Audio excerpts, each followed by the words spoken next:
Bismillahirrahmanirrahim. Assalamualaikum warahmatullahi wabarakatuh. Saya atas nama Nurmita Jannah dari kelas 98 pilihan NIM 17472410414 Pendidikan Guru Sekolah Dasar Universitas Negeri Makassar.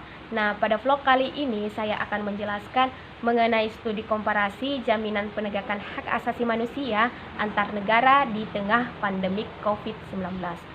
Nah, seperti yang kita rasakan sekarang, selama pandemi COVID-19 mewabah secara mengglobal telah memberikan potensi perubahan di berbagai macam aspek peradaban dalam pandemi ini. Nah, oleh karena itu, suatu kondisi yang baru kita rasakan seperti meningkatnya ketergantungan pada teknologi, melemahnya perekonomian negara, menguatnya peran negara untuk mendisiplinkan warga negaranya, tanda-tanda mulai menyempitnya kebebasan sipil, dan lain sebagainya. Nah, jika suatu peradaban berubah, maka perilaku manusia pun berubah. Jika perilaku manusia berubah, hukum pun bisa berubah. Nah, untuk mengatasi hal tersebut, perlu adanya jaminan penegakan hak asasi manusia dalam suatu negara di tengah pandemi COVID-19 ini. Mengapa demikian? Agar warga negara yang hak-haknya terancam di dalam wabah ini dapat teratasi, dipenuhi atas jaminan yang diberikan oleh negara. Nah, untuk itu, perlu kita ketahui apa sebenarnya dampak dari COVID-19 terhadap hak-hak asasi manusia. Nah, menurut Amnesty International, setidaknya ada beberapa hak yang terancam. Yang pertama yaitu hak atas kesehatan, hak atas informasi, dan juga hak atas pekerjaan. Selanjutnya saya akan membahas apa itu hak kesehatan dan juga bagaimana jaminan yang diberikan oleh negara untuk memenuhi hak tersebut di tengah pandemik COVID-19. Nah, perlu kita ketahui, menurut International Convention on Economic, Social, and Cultural Rights pada bagian 3 pasal 12 ayat 2 mengatakan bahwa negara dalam konvenan ini mengakui adanya hak setiap orang untuk menikmati standar tertinggi atas hak yang dicapai, yaitu kesehatan fisik dan juga mental.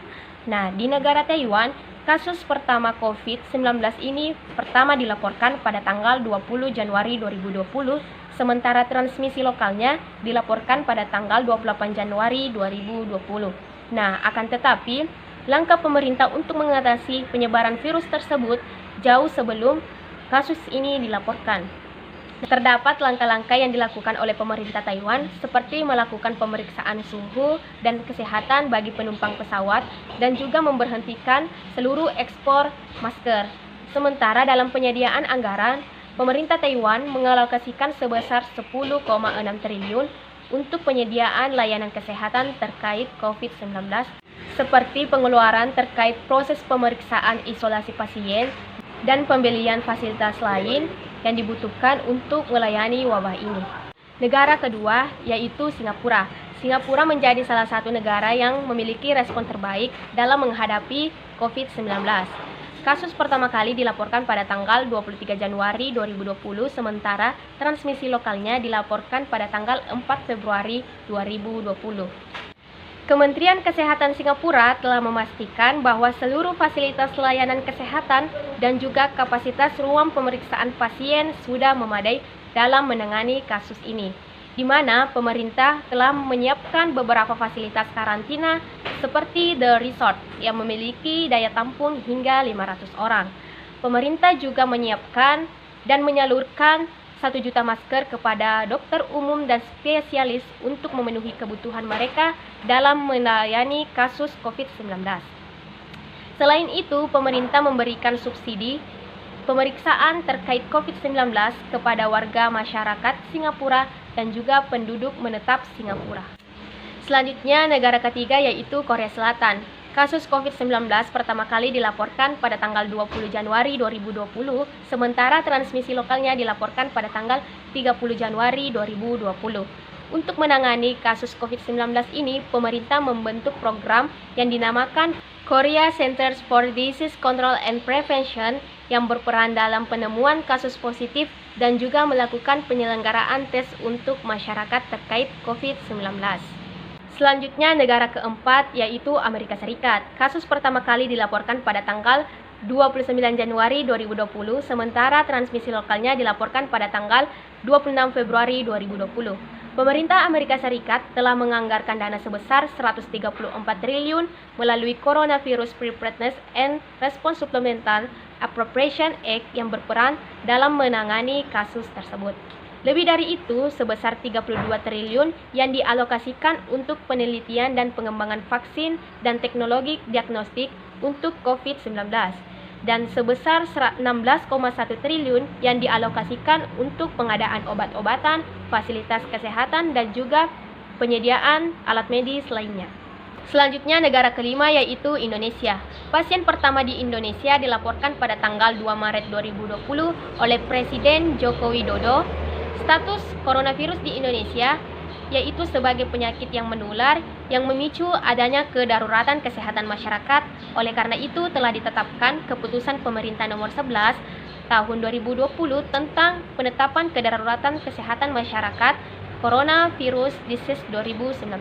Oleh karena itu, pemerintah melakukan beberapa tindakan kekarantinaan kesehatan berupa karantina isolasi pasien, pemberian vaksinisasi, disinfeksi, melakukan rujukan, dan dekontaminasi terhadap orang sesuai dengan indikasi. Yang kedua, melakukan pembatasan sosial berskala besar di berbagai wilayah Indonesia yang terdampak COVID-19. Hak asasi berikutnya yang terdampak di tengah wabah COVID-19 ini adalah hak atas informasi, di mana dalam pasal 19 ayat 2 Konvensi Internasional tentang Hak-hak sipil dan politik menegaskan bahwa setiap negara wajib menjamin hak setiap individu untuk mencari dan memperoleh informasi yang dimiliki oleh badan publik.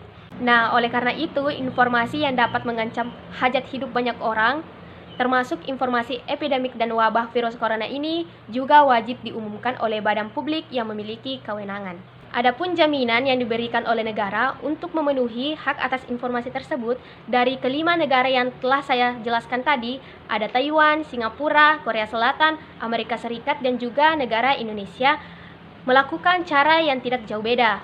Negara-negara tersebut memberikan informasi terkait COVID-19 maupun kebijakan yang dikeluarkan oleh pemerintah melalui aplikasi yang terhubung dengan jaringan internet seperti kanal YouTube, Facebook, Twitter, Line, WhatsApp, dan lain-lainnya.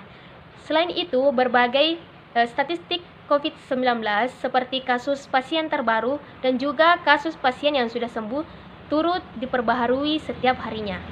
Hak asasi selanjutnya yang terdampak akibat dari wabah COVID-19 ini adalah hak atas pekerjaan. Selanjutnya, saya akan menjelaskan jaminan yang diberikan oleh antar negara untuk memenuhi hak atas pekerjaan tersebut di tengah pandemi COVID-19.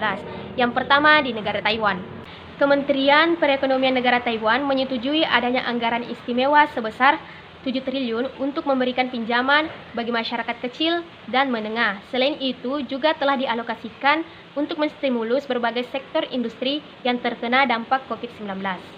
Selanjutnya di negara Singapura, untuk membantu masyarakat dan juga para tenaga medis lainnya, pemerintah telah mengaktifkan Coach Fund sebagai media penggalangan dana di berbagai instansi baik pemerintah maupun non-pemerintah. Selanjutnya di negara Korea Selatan, pemerintah di negara tersebut telah memperkuat kebijakan karantina yang ditetapkan dalam situasi darurat pandemik.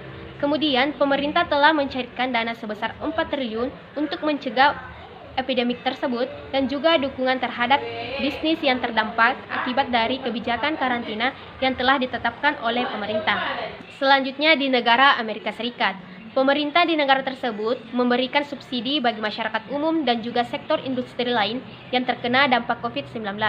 Selain itu, pemerintah menyetujui adanya pengadaan paket stimulus sebesar 32,2 triliun melalui Coronavirus Aid Relief and Economic Aid.